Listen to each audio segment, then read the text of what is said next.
Human I nature create చేసిన ఏ living autofocus camera.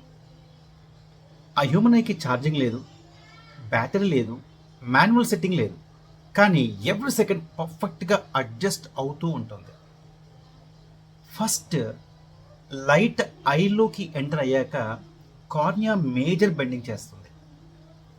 Then lens fine adjustment చేస్తుంది. కానీ అసలు మ్యాజిక్ ఎక్కడుంది? సిలిరీ మజిల్స్లో ఉంది.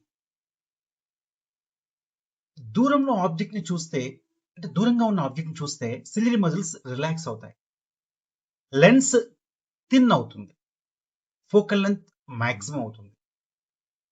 దగ్గరగా ఉన్న ఆబ్జెక్ట్ని చూస్తే సిలిరీ మజిల్స్ కాంట్రాక్ట్ అవుతాయి, లెన్స్ థిక్ అవుతుంది, ఫోకల్ లెంత్ డిక్రీజ్ అవుతుంది.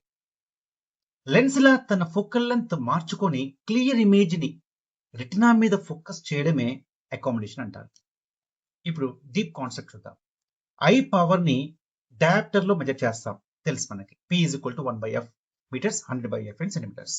నార్మల్ ఐకి far point infinity, near point 25 centimeters. అంటే పవర్ ఈజ్ ఈక్వల్ టు 1/0.25 అంటే 4 dioptres. So eye accommodation range about 4 dioptres.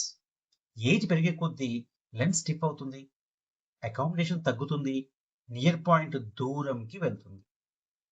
So remember, cornea bends, lens adjusts, muscles control, eye focuses.